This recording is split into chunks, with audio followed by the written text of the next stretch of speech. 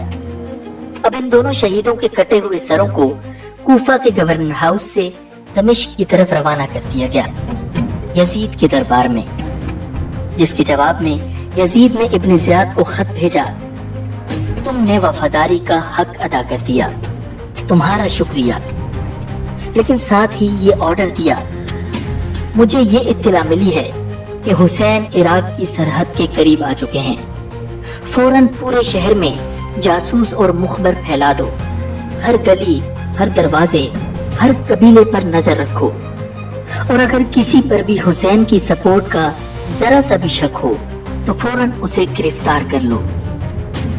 دوسری طرف امام حسین علیہ السلام کا قافلہ سالبیہ کے مقام پر پہنچ چکا تھا کہ اتنے میں کوفہ سے قاصد آیا۔ یہ وہی آدمی تھا جسے محمد بن اشعث نے بھیجا تھا۔ قاصد کے ہاتھ میں ایک خط تھا اور ساتھ ہی ایک دردناک خبر، مسلم بن عقیل اور ہانی بن عروہ کو کوفہ میں شہید کر دیا گیا۔ یہ سنتے ہی مسلمانوں کے خیموں میں سناٹا چھا گیا۔ کچھ لمحوں تک تو کوئی بول ہی نہ سکا۔ پھر چند وفادار ساتھیوں نے امام حسین علیہ السلام سے عرض کیا، اے نواسہ رسول صلی اللہ علیہ وسلم، اب واپس چلتے ہیں، کوفہ والوں نے دھوکہ دے دیا ہے، وہاں اب کوئی مددگار باقی نہیں رہا۔ لیکن اسی لمحے مسلم بن عقیل کے خاندان کے جوان کھڑے ہو گئے اور کہا، واللہ ہم مسلم بن عقیل کا بدلہ لے کر رہیں گے یا ان کی طرح اپنی جان دے دیں گے۔ امام حسین خاموش ہو گئے۔